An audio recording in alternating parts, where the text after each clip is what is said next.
history of the State Theater is really a rich history.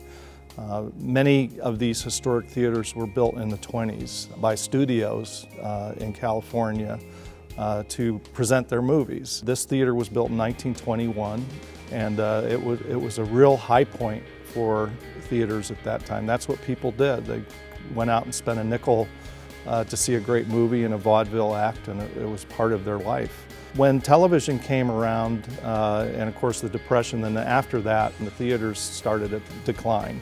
Many of the theaters went in disrepair in the 50s and 60s. But then in the 80s, you had this resurgence of renovations of many of these theaters around the country, and the State Theater was one of them. And it reopened in 1988 to great fanfare with the renovations that they did. Since then, the State Theater has grown in budget remarkably from 1988.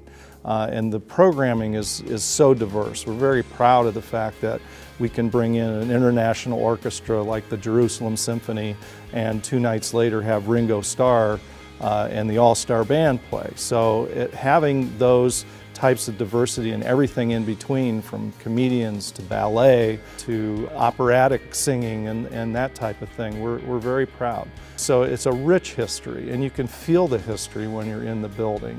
And I still hear stories from folks that say they met in the balcony of the State Theater watching movies back in the 30s.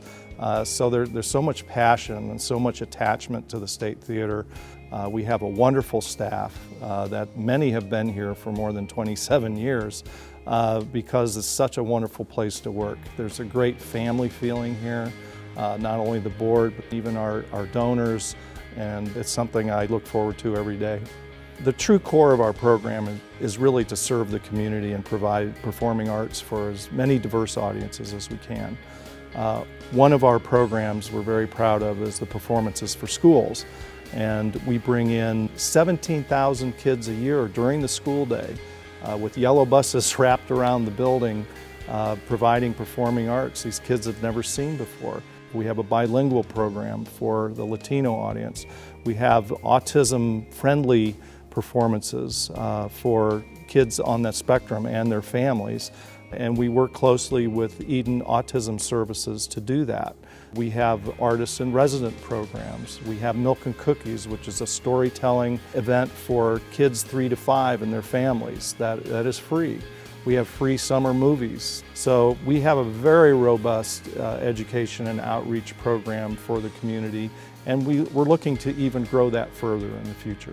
Our membership in the Chamber as a State Theater is very, very important to us.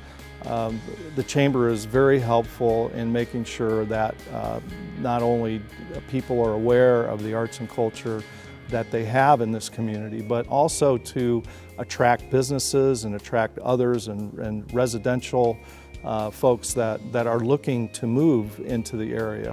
The Chamber also offers us the opportunity to meet folks we wouldn't normally be able to meet. Businesses have contacts, networking, to get our word out about the things that we do and find out about the businesses and merchants that we may want to help as well. So the Chamber does a great job in marketing and focusing on all the attributes of the county, and especially arts and culture.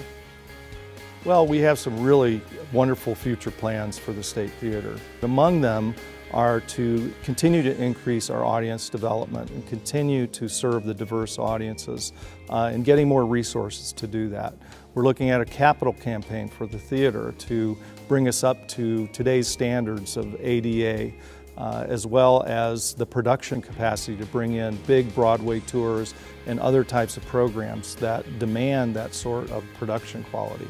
We're also looking to build a new space that's smaller, that will accommodate smaller, more intimate programs, and also serve as a reception area as well. So we have really wonderful plans. We're going to be very busy over the next few years, but the staff is ready to take on this challenge, as well as the board.